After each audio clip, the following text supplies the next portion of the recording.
사랑 받으시고 자비로우신 하나님 아버지, 오늘 아침에도 저희들과 함께 하심을 감사합니다. 오늘도 거룩하신 주님 앞에 무릎 꿇고 주님만을 바라보는 은혜가 임하기를 원합니다. 오늘도 성령께서 충만하게 임하여 주시고 하늘의 복된 음성을 들려 주옵소서. 오늘도 말씀을 받을 때 말씀의 결단과 헌신이 있게 하여 주옵시고 우리 삶의 열매를 맺는 그런 귀하고 복된 시간 될 수 있도록 도와 주옵소서. 우리를 기뻐 받으실 줄 믿사오며 예수님의 이름으로 기도드리옵나이다. 아멘. 네, 오늘 교회 소식 전해드리겠습니다. 수요일을 다시 시작하고 있는데요. 좀 더 많은 성도님들이 함께 모여서 기도하며 은혜 받는 시간이 되기를 바랍니다. 코로나19 관련 수칙입니다. 주일 수요 새벽 예배는 드리지만 목장 모임은 코로나19 사태가 진정될 때까지 한시적으로 드리지 않습니다. 호흡기 감염의 우려가 있는 모든 활동도 당분간 하지 않습니다. 예배 마치신 후에는 간식을 받아가시기를 바랍니다. 예배 시에는 증상과 관계없이 모두 마스크를 착용해 주시고 1m 이상 거리를 두고 앉아주시기 바랍니다. 손소독제 사용해서 수시로 소독도 해주시기를 바랍니다. 예배단은 예배 전으로 소독하고 있습니다. 금주의 드라마 바이블 성경 읽기는 81회에서 84회분입니다. 그래서 열심히 이 바이블 읽기 해주시기를 바랍니다. 우리 5월의 암송구절 함께 읽도록 하겠습니다.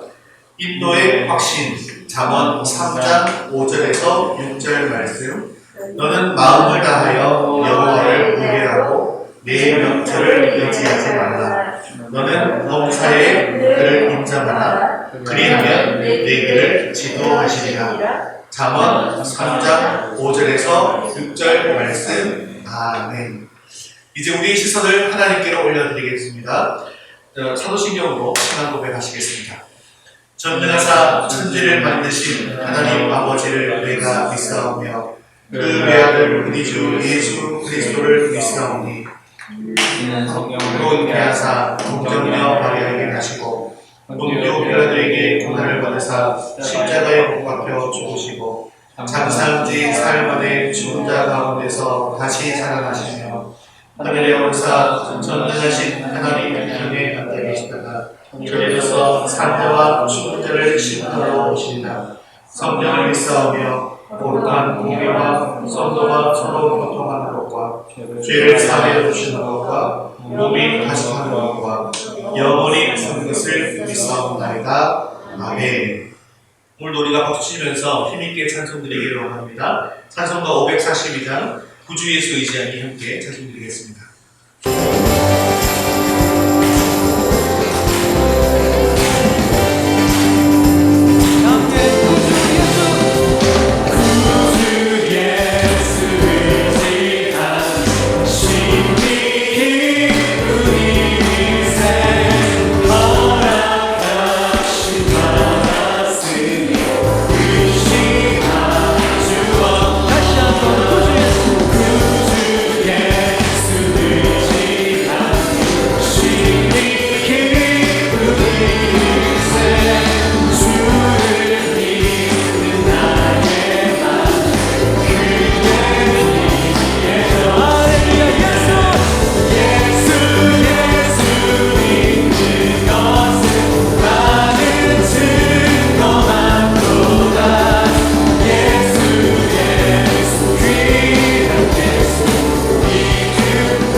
노하나 집사님 대표로 모시겠습니다. 기도하겠습니다.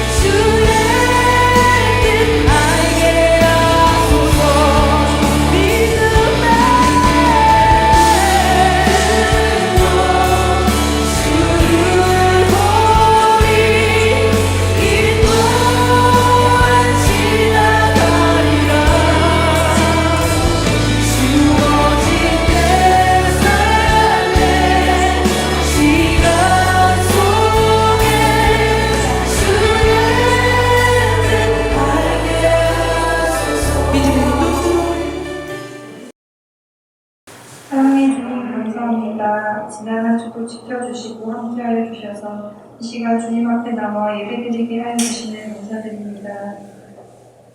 그러나 주님의 한없는 사랑에도 불구하고 주님 뜻대로 살아가지 못하고 내 생각대로 내 뜻대로 살았습니다. 여러 모양으로 지은 모든 죄를 이 시간 주님 앞에 내려놓으니 용서하시고 깨끗하고 정결한 마음으로 온전히 주님께만 예배드리는 시간 되게 하시옵소서. 성도님들 한 분 한 분 지켜주시고 함께하시사 굳건한 믿음 주시며 이 세상의 빛과 소금으로 그리스도의 참된 제자로 살아갈 수 있도록 늘 힘과 지혜 더하여 주시옵소서. 코로나19로 나라가 어지러운 상황 중에 있는데 하루속히 바이러스를 종식시켜 주시고 백신이 개발되도록 하여 주셔서 일상적인 생활이 가능하게 하시고 모든 것이 제자리를 찾으며 무엇보다 예배와 교회들이 안정을 찾고 그 가운데 예배의 회복이 일어나게 하시옵소서. 담임 목사님들 함께 하시사 영육이 강건하게 하시고 말씀과 기도의 능력이 있게 하시며 하시는 사역들 하나님을 충분히 기쁘게 해드리는 일들 되게 하시옵소서. 또 오늘 말씀 전하실 때에 그 말씀 능력이 있게 하시고 전하는 자와 듣는 자 모두 충만하게 채워지는 시간 되게 하시옵소서. 어린 자녀들 예배 드릴 때 주님께 집중하여 예배 드리게 하시고 어려서부터 믿음 안에 단단히 자라고 주님과 늘 동행하는 삶 함께 하시옵소서. 또 믿지 않는 자녀들, 그 가족들 함께 하시사 주님 품으로 돌아올 수 있도록 은혜 베풀어 주시옵소서. 믿음이 약한 자를 믿음 더하여 주시고 몸이 아픈 자를 건강을 더하여 주시며 시험에 든 자 시험을 이기고 주님 앞으로 나올 수 있도록 도와주시옵소서. 또한 이 자리에 함께 예배드리지 못한 성도님들 기억하시사 함께 예배드릴 수 있는 은혜 더하여 주시옵소서. 이 시간 온 마음과 정성을 다해 예배하는 시간 되게 하시고 말씀을 듣고 의지적으로 행동하는 저희들 되게 하시옵소서. 감사드리며 예수님 이름으로 기도드립니다. 아멘.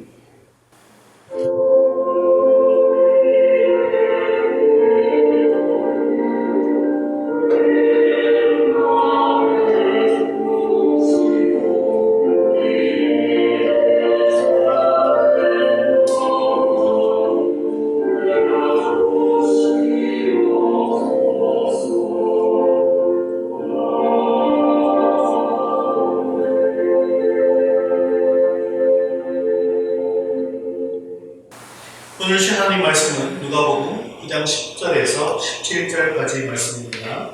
누가복음 9장 10절에서 17절까지 말씀 신약 106년에 있습니다. 이사였으면 한 목소리로 같이 함께 읽겠습니다.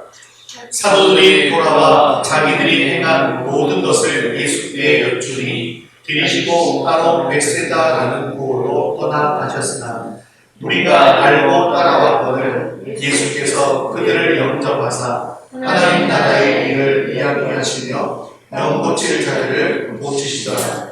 날이 서물어가매 12 사도가 나와 여짜오되 우리를 보내어 모두 마을과 촌으로 가서 유하며 먹을 것을 얻게 하소서. 우리가 있는 여기는 힘들이니이다.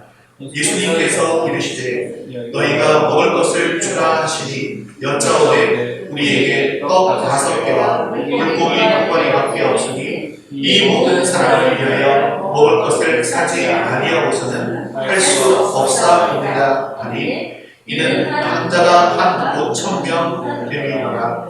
제자들에게 이르시되 때를 지어 한 50명씩 앉히라 하시니 제자들이 이렇게 하여 다 앉힌 후 예수님께서 떡 5개와 물고기 2마리를 가지사 하늘을 우러러 축사하시고 떼어 제자들에게 주며 우리에게 나누어 주게 하시니 먹고 다 배불렀더라. 그 남은 조각을 12바구니에 거두니라. 아멘.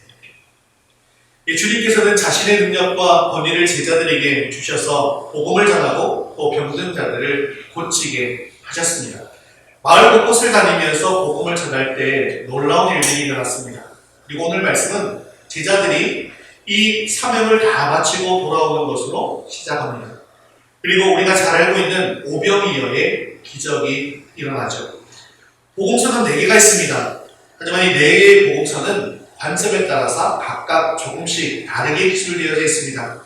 그래서 예수님께서 행하신 기적들을 살펴보면 어떤 복음서에는 기록되어져 있지만 어떤 복음서에는 빠져있는 경우도 있습니다.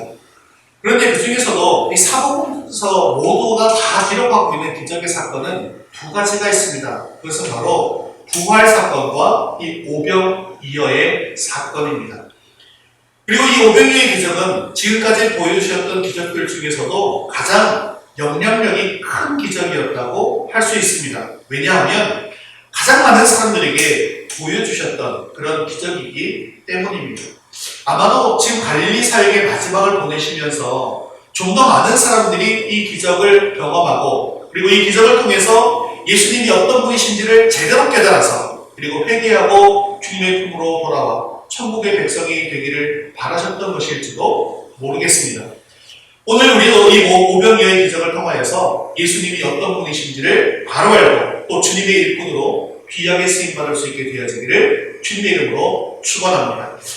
제자들이 주님의 명령을 따라서 마을 곳곳을 다니면서 복음을 전하고 예수님께로 돌아왔습니다. 그리고 그간 자기들이 했던 모든 일들을 예수님께 말씀드렸습니다. 그리고 예수님은 제자들을 데리고 베세다라는 그 마을 부근에 빈들로 가셨습니다. 누가복음에는 왜 그들이 베세다로 갔는지 잘 기록되어져 있지를 않습니다. 하지만 마가복음 6장 31절에 보면 사람들이 너무 많이 밀려와서 음식을 먹을 시간도 없이 아주 바빴기 때문에 한적한 곳으로 가서 쉬기 위함이었다라고 기록하고 있는 것을 볼 수가 있죠. 그래서 베세다로 간 이유는 사실은 예수님과 그 제자들이 쉬고 조금 이렇게 배를 좀 채우기 위해서 갔다는 것을 알 수 있죠. 베세다는 가버나움 북동쪽 요단 동편에 있는 작은 마을입니다. 베드로, 안드레, 빌립의 고향이기도 한 곳입니다. 제자들은 사람들을 피해서 한적한 곳으로 왔는데요. 무리가 알고 따라왔어요. 그런데요, 이 무리의 숫자가 보통이 아닙니다. 우리는 그 숫자가 5,000명이라고 알고 있는데요. 이 5,000이라는 수는 성인 남자만 센 것이고요. 여자와 아이들을 합치면 아마도 2만 명 정도가 되지 않았을까? 그렇게 생각해 볼 수 있습니다. 이제는 좀 쉬고 싶어서 한적한 곳으로 갔는데 2만 명의 사람들이 따라온 것입니다. 제가 좀 즐겨 보는 TV 프로그램 중에 골목식당이라는 것이 있습니다. 근데 이 골목식당에 보면 노출해서 나면 사람들이 많이 찾아오잖아요. 그런데 사람들이 많이 찾아오면 참 좋을 것 같은데도 이 사람들 별로 못 보다가 사람들이 많이 찾아오면 갑자기 어떤 경우에는 막 짜증을 부리고 막 굉장히 힘들어하는 모습을 이 TV를 통해서 볼 수가 있지 않습니까? 그래서 사람들이 너무 많이 올 때는 자기들이 감당할 수 있을 만큼만 받고 나머지는 이렇게 떼어서 보내버리는 경우들을 볼 수 있습니다. 지금 제주로 옮겨진 포방표라는 그러죠. 하루에 원래 100명만 이렇게 받는 요즘은 140명 정도만 받는다 하더라고요. 아주 그냥 많은 사람들이 줄을 섰거든요. 그래도 보냅니다. 왜냐하면 자기들이 감당할 수 없기 때문이죠. 그런데요, 예수님도 피곤하셨어요. 하지만 그들을 물리치지를 않으십니다. 11절을 보면 그들을 영접했다라고 말씀하고 있는 것을 볼 수가 있습니다. 예수님께서 그렇게 하신 이유가 있습니다. 우리가 병행구절인 마가복음 6장 34절을 함께 읽어보도록 하겠습니다. 예수님께서 나오사 큰 무리를 보시고 그 목자 없는 양 같음으로 인하여 불쌍히 여기사 이에 여러 가지로 가르치시더라 라고 말씀하고 있다는 거죠. 예수님은 그 무리를 불쌍히 여기신 것입니다. 그들의 영적인 필요를 헤아리셨어요. 그리고 섬기신 것입니다. 그렇게 하나님 나라의 일을 이야기하시며 병 고칠 자들은 고치셨습니다. 수많은 영혼을 불쌍히 여기시고 그 필요를 채워주셨다는 것이죠. 그렇게 하루 종일 그들을 섬기는 중에 날이 저물었습니다. 12사도가 나와서 이렇게 말했습니다. 우리 9장 12절 말씀 같이 읽겠습니다.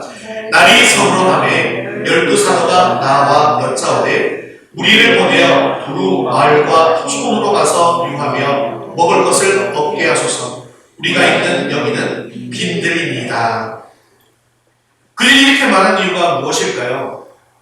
그들이 하루 종일 어땠습니까? 원래 뭐 하러 간 거예요? 쉬고 밥 먹으러 간 거였잖아요. 그런데 지금 뭐 하고 있습니까? 하루 종일 2만 명의 사람들을 섬기고 있습니다. 너무너무나 배가 고팠기 때문입니다. 여러분, 제자들이 지금 먹을 것을 가지고 있나요? 예수님께서 제자들을 보내실 때 뭐도 갖고 가지 마라, 음식도 가져가지 말라고 했죠. 옷도 가져가지 말라, 돈도 가져가지 말라 했지 않습니까? 지금 이들은 돈도 가지고 있지 않습니다. 설사 그들이 만일에 돈을 가지고 있다 할지라도 그들이 있는 곳은 빈들입니다. 빈들은요, 아무것도 없는 곳이에요. 그냥 우리가 흔히 말하는 광야라고 생각해도 다름이 없습니다. 빈들은 그래서 음식을 살 수도 없는 것입니다. 우리의 힘으로는 도저히 할 수 없으니까 그들을 마을로 보내서 알아서 먹게 하는 것이 좋겠습니다라고 말한 것이죠. 하지만 주님께서는 너희가 먹을 것을 주라라고 말씀하십니다. 제자들은 기가 막힙니다. 자신들은 가진 것이 전혀 없고 돈이 있어도 이것은 빈들이라 구할 수조차 없습니다. 게다가 굶주린 사람들은 2만 명이나 됩니다. 그래서 주변을 돌아보니 어린아이가 가지고 온 떡 5개와 물고기 2마리 뿐이었습니다. 사실 그동안 제자들은 예수님의 능력을 받아서 기적을 행했던 사람 아닙니까? 보기만 했던 사람 정도가 아니잖아요. 기적을 자기들이 나가서 행했던 사람 아닙니까? 그런데도 그들은 아직까지도 우리 예수님이 어떤 분이신지를 모르고 있더라는 것입니다. 주님이 계시니 주님께서 이 모든 사람들의 필요를 채워주실 수 있지 않겠습니까? 주여 우리를 먹여주소서 라고 하는 제자가 단 한 명도 없었다는 것입니다. 여러분 어떻습니까? 우리들도 계속해서 지금 예수님 이야기를 듣고 평생 동안 예수님 이야기를 듣고 있음에도 불구하고 우리의 모습은 어떠냐는 거죠. 이제 예수님은 그 오병이어 도시락을 하나를 가지고 축사하시고 떼어 제자들에게 주시며 나누어 주라 하십니다. 그렇게 2만 명의 사람들이 배부르게 먹고 12광주리가 남게 되었다라고 하는 것이 바로 오늘 말씀의 내용입니다. 그리고 오늘 말씀을 통해서 하나님께서 우리에게 주시는 교훈은 과연 무엇일까요? 첫 번째로 기적은 빈들에서 일어난다는 것입니다. 우리 12절 말씀 다시 한번 같이 읽겠습니다. 날이 저물어가매 12사도가 나와 여짜오되 우리를 보내어 두루 마을과 촌으로 가서 유하며 먹을 것을 얻게 하소서. 우리가 있는 여기는 빈들이니이다. 우리는 본문을 통해서 예수님께서 오병이어의 기적을 행하신 그 상황을 알 수가 있습니다. 시간적으로는 날이 저물어가는 그런 때였습니다. 장소적으로는 빈들이었습니다. 예수님께서 오병이어의 이 기적을 베풀어 주시지 않았다고 한다면 이 무리들은 이 빈들에서 굶주렸을 것입니다. 따라서 오병이어의 기적이 이 저녁 때에 빈들에서 일어났다는 것은 무엇을 의미하는 것일까요? 예수님의 기적은요, 바로 우리들이 부족하고 우리의 필요가 있을 때에만 일어난다는 것입니다. 만일에 이 무리들이 굶지 않는 상황이었다면, 다시 말해서 이 무리들이 이 저녁까지 있을 것을 예상하고 전부 다 점심, 저녁 도시락 2개를 다 싸갖고 와서 다 갖고 있었다고 한다면 이 기적이 일어났을까요? 일어나지 않았다는 거예요. 일어날 필요도 없는 것이죠. 그렇습니다. 주님은 항상 빈들에서 기적을 베푸시는 겁니다. 아무것도 없는 광야, 풍랑이 있는 바다 한가운데서 인생에 아무런 소망이 없는 그곳에서 기적이 일어납니다. 예수님께서 베푸신 첫 번째 기적은 바로 가나 혼인잔치에서 물이 변해서 포도주가 된 것이죠. 즉 포도주가 모자랄 때였습니다. 12회를 혈루 쪽으로 알아 물질을 다 허비하고 죽기만을 기다리고 있는 이 여인에게 기적이 일어났습니다. 그것은 소망이 없는 자리입니다. 나를 포기하고 나를 내려놓는 그 자리입니다. 주님은 바로 그곳에서 일하시기 시작합니다. 이처럼 빈들에서 기적이 일어나는 것을 통해서 우리가 깨달아야 할 것이 있습니다. 그것은 바로 우리 삶에 있어서 절망적인 상황은 하나님의 기적을 맛볼 수 있는 절호의 찬스라는 것입니다. 혹시 우리 가운데 직장이든 가정이든 인간관계이든 아니면 내 성격의 문제이든 간에 내가 더 이상 어쩌지 못하는 그 한계 가운데 서 있다고 한다면 이때가 바로 기적이 일어날 조건을 갖춘 그런 상황입니다. 낙심될 상황이고 답답하여 땀을 칠 만한 그런 상황, 그럴 때 오히려 감사할 수 있기를 바랍니다. 따라서 우리는 절망적인 상황을 맞이하면 두려워하거나 걱정하지 마시고 오히려 기적을 경험하는 기회로 만드셔야 합니다. 빈들에서 하나님의 기적을 행할 것을, 하나님께서 기적을 행하실 것을 믿으시고 주님 앞으로 나아감으로 기적을 경험할 수 있게 되어지기를 주님의 이름으로 축원합니다. 두 번째 우리가 생각할 것은 아까운 것을 드릴 때에 기적이 일어난다는 것입니다. 기적은요, 하나의 오병이어를 드릴 때 일어났습니다. 우리가 알다시피 오병이어의 기적은 보리떡 5개와 물고기 2마리를 통해서 일어난 것 아니겠습니까? 사실 예수님께서는요, 어떤 상황에서도 말씀 한마디면 2만여 명이 먹을 수 있는 그 떡과 물고기를 만드실 수 있는 하나님이십니다. 그런데요, 예수님은 그렇게 하시지를 않으셨습니다. 12사도들에게 우리들이 얼마나 가지고 있는 것을 보라고 알아보라고 하신 이후에 한 어린아이가 가지고 있었던 이 보리떡 5개와 물고기 2마리를 제자들이 예수님께 드리자 비로소 그것을 가지고 기적을 행하셨습니다. 이것을 통해서 우리는 무엇을 할 수 있을까요? 하나님께서는 우리가 드린 것을 사용하셔서 기적을 행하신다는 것입니다. 아무것도 없는 빈들에서 제자들이 구한 것은 바로 어린아이의 보잘것없는 도시락 하나입니다. 이 많은 무리들을 먹이기에는 사실상 아무런 소용이 없는 것이죠. 그때 주님께서 뭐라고 하십니까? 마태복음 14장 18절 말씀 같이 읽겠습니다.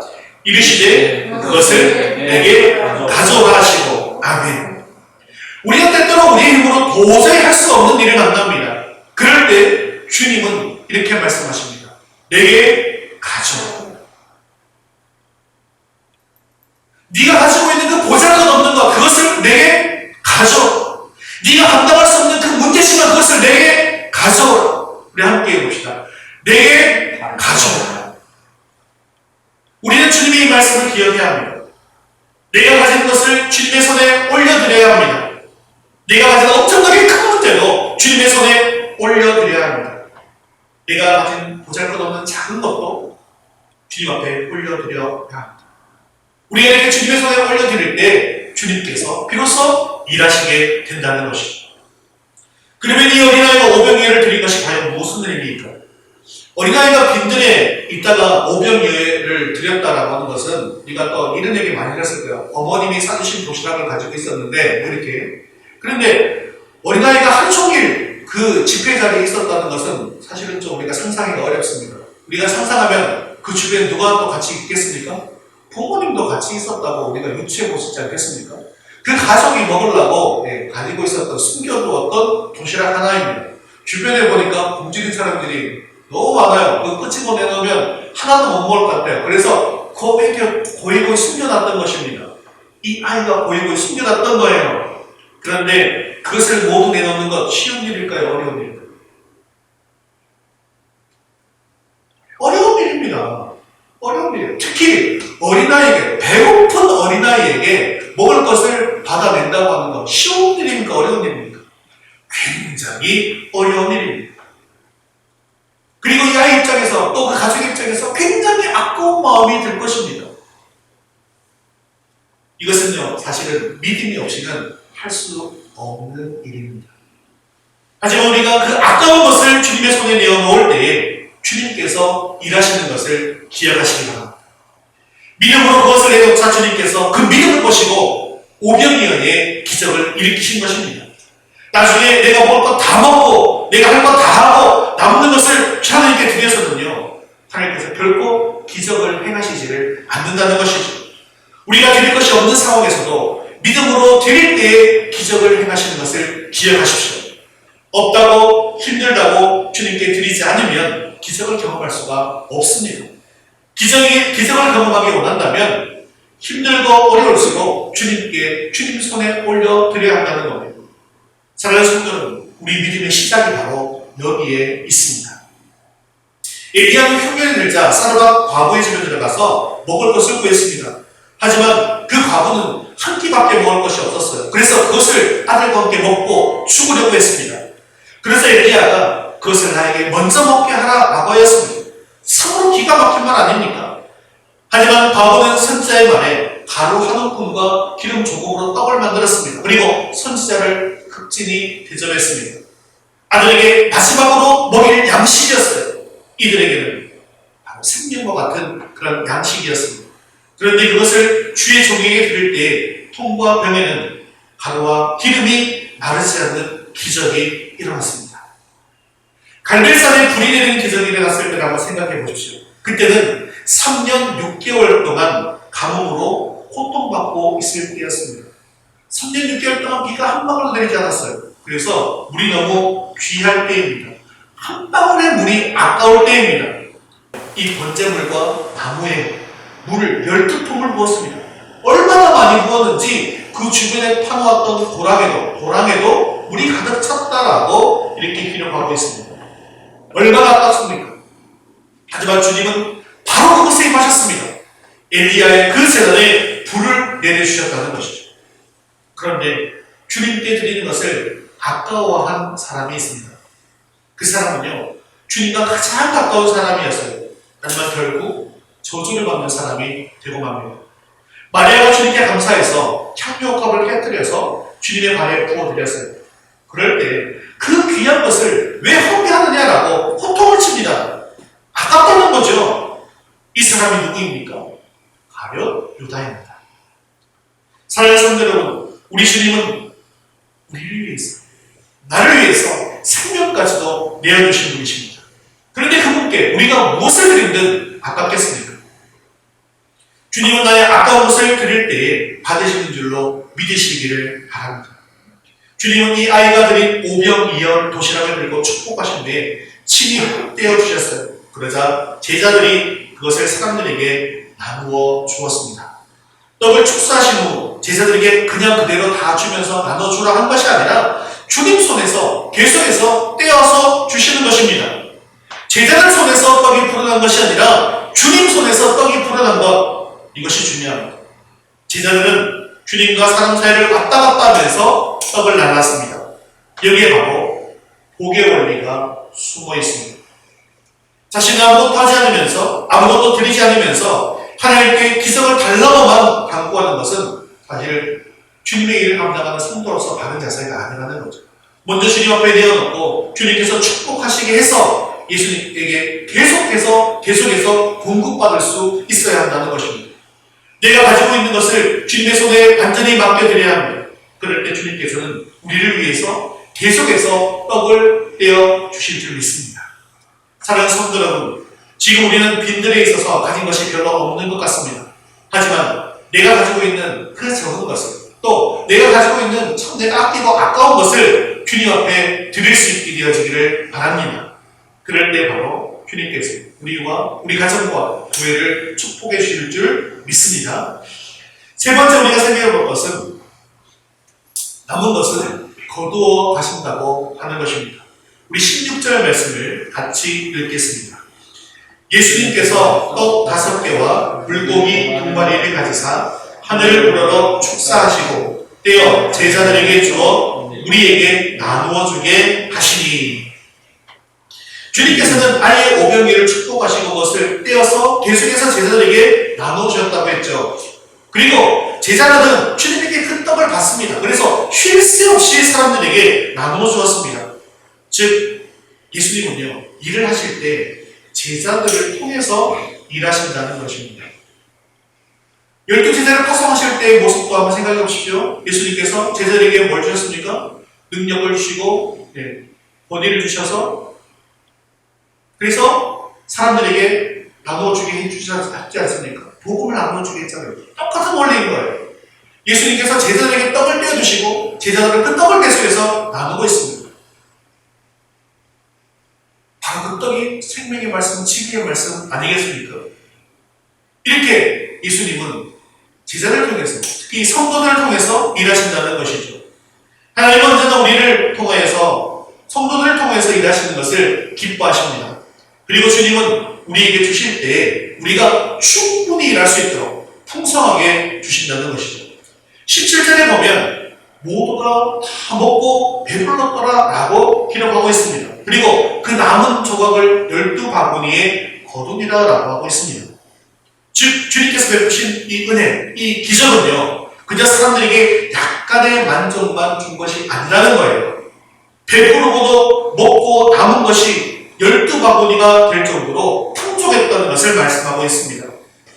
이 사람 하나님께서 우리에게 베푸신 은혜는 인간이 베푸는 것처럼 인색한 것이 아니라 언제나 차고 넘칠 만큼 풍족하다는 것이죠. 그런데요, 주님께서는 우리가 일할 수 있을 정도로 풍족하게 주시지만 남은 것은요, 도로 거두어 가시는 것을 여러분 기억하셔야 합니다. 여기서 우리는 하나님의 축복이 무엇인가를 잘 알 수 있습니다. 하나님은 우리가 하나님의 일을 하도록 필요한 것은 충분히 공급해 주십니다. 그러나 일을 하지 않고 그것을 남겨놓으려고 하면 반드시 거두어 가신다는 것입니다. 하나님께서 우리에게 복을 주실 때는 개인의 욕심을 채우라고 주신 것이 아닙니다. 주의 일을 감당하라고 주신 것입니다. 주님의 일을 감당할 때 주님은 배부르게, 즉 충분하게 주신다는 거예요. 먹고 남을 만큼 주십니다. 그러나 그것이 그대로 땅에 벌어지기를 원치 않으신다는 것이죠. 그래서 우리는 주님께서 주신 것을 남겨두어서는 안 됩니다.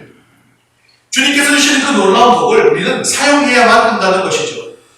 주의 일을 해야 합니다. 그리고 주님께 드려야 합니다. 그러면 주님께서 계속해서 채워주시겠지만 남겨드려 할 때는 즉시 거두어 가신다는 것이죠. 그래서 예수님은 7병이어로 이 4천여 명을 먹이실 때도 마찬가지로 7바구니에 거두어 가셨습니다. 사랑하는 성도 여러분, 주님께서 주신 것은 주님을 위하여 사용할 수 있게 되어지기를 바랍니다.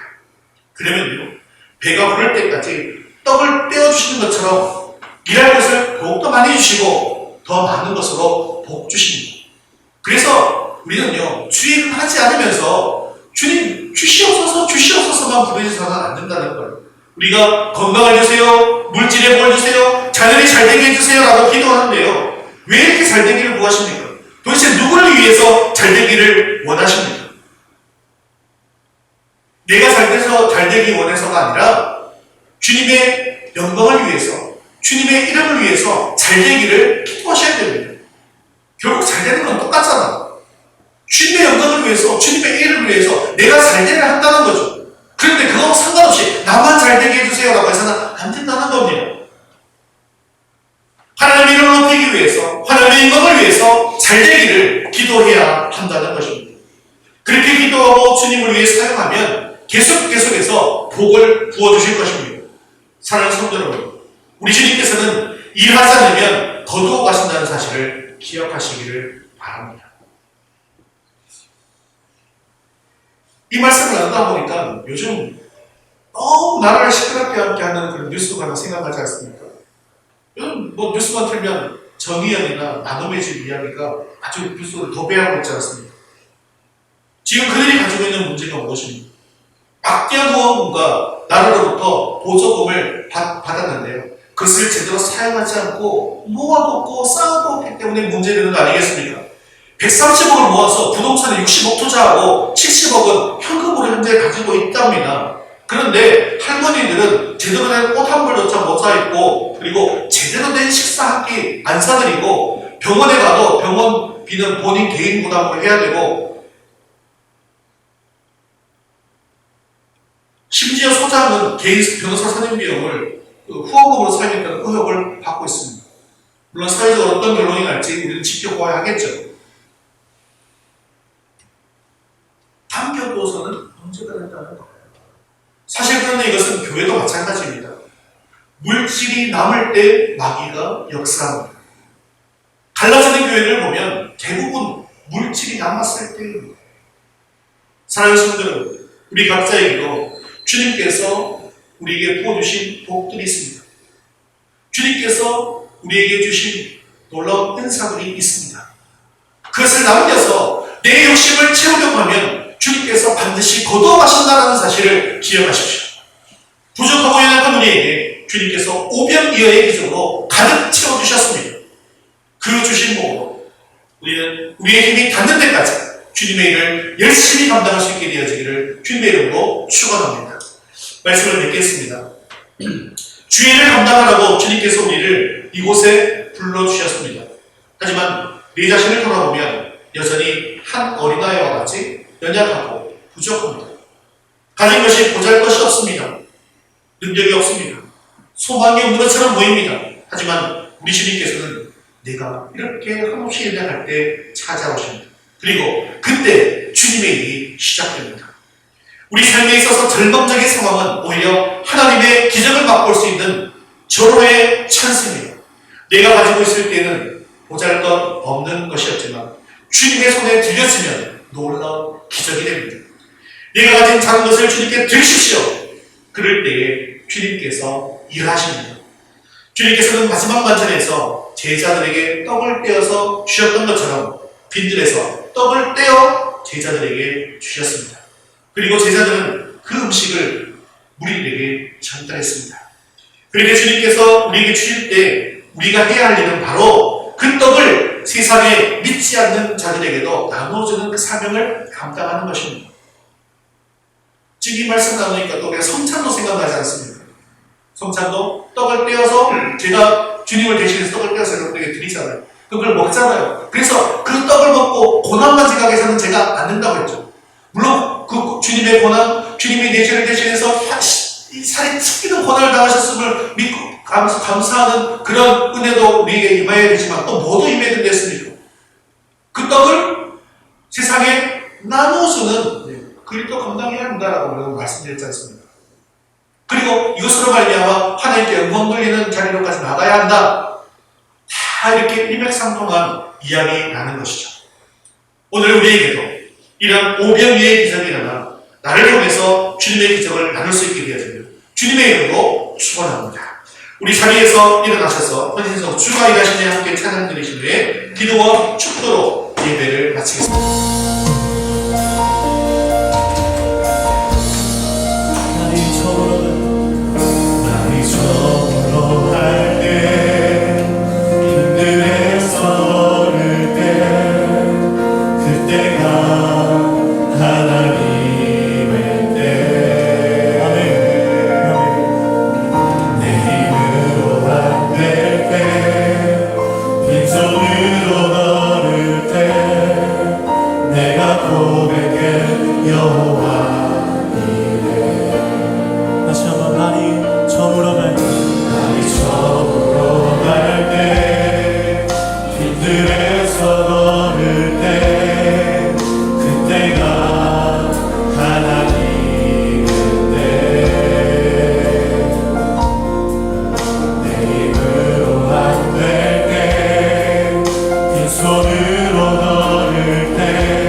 주님 함께 계십니다. 주님 함께 계십니다.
주님 앞에 나아가고 우리의 기적을 경험케 하여 주옵소서. 내가 가진 가장 소중하고 아까운 것을 주님 손에 맡겨드리므로 주님께서 일하시는 기적을 목도하게 하옵소서. 주님께서 복을 떼어주실 때 그것을 들고 주님의 일을 열심히 감당하게 하시고 천국 가는 그날까지 복음으로 충성하게 해달라고 우리 한 목소리로 같이 기도하겠습니다.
사랑과 충만하신 자비로우신 하나님 아버지, 오늘도 말씀의 은혜를 더해 주심을 감사합니다.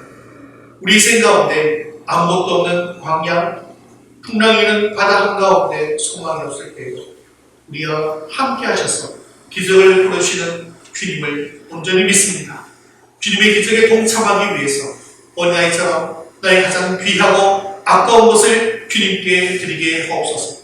나에게는 보잘것없는 작은 것이지만 주님의 손에 들려졌을 때 엄청난 기적이 일어나는 것을 믿습니다. 그래서 더욱더 주님의 큰 복을 받아서 주님께서 맡기신 복음의 사명을 충실히 감당케 하여 주옵소서. 주님께서 우리에게 사명을 감당할 모든 것을 주시고 또 살아갈 모든 것을 풍족하게 해주시는 것을 믿습니다. 이 땅에 사는 동안 주님께서 주신 것으로 나의 욕심을 채우지 말게 하시고 오로지 하나님 아버지의 이름을 높이며 하나님의 영광을 위해 살아가게 하옵소서. 코로나로 인해서 나라가 너무나도 어렵습니다. 코로나19가 더 이상 확산되지 않게 하셔서 더 이상 한 명의 확진자도 나오지 않게 하여 주옵소서. 치료자와 백신을 위해 연구하는 모든 사람들에게 하늘의 지혜를 주셔서 속히 치료제가 개발되게 하시고 코로나19가 완전히 물러나게 하옵소서. 이제 순차적으로 태어나는 우리 자녀들을 눈동자와 같이 지키시고 보호해 주셔서 악한 것에는 손을 대지 말게 해 주시옵시고 또한 그동안 늦춰진 학업과 모든 관계들이 아름답게 회복될 수 있도록 도와주옵소서. 사랑이 많으시고 자비로우신 하나님 아버지, 이번 한 주간도 우리의 삶을 붙들어 주셔서 선한 길로 인도해 주시기를 원합니다.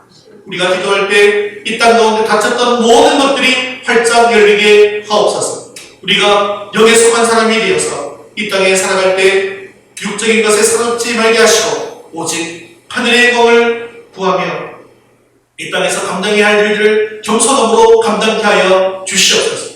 한 주간 기쁨과 평강이 넘쳐나는 우리 모든 성도님들과 가정들 될 수 있도록 도와주시옵소서. 우리의 생명 되시고 소망 되시는 예수 그리스도의 이름으로 기도합니다. 아멘.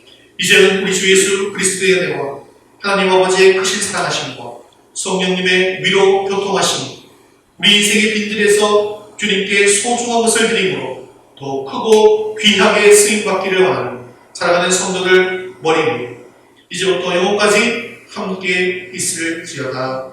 아멘.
나의 생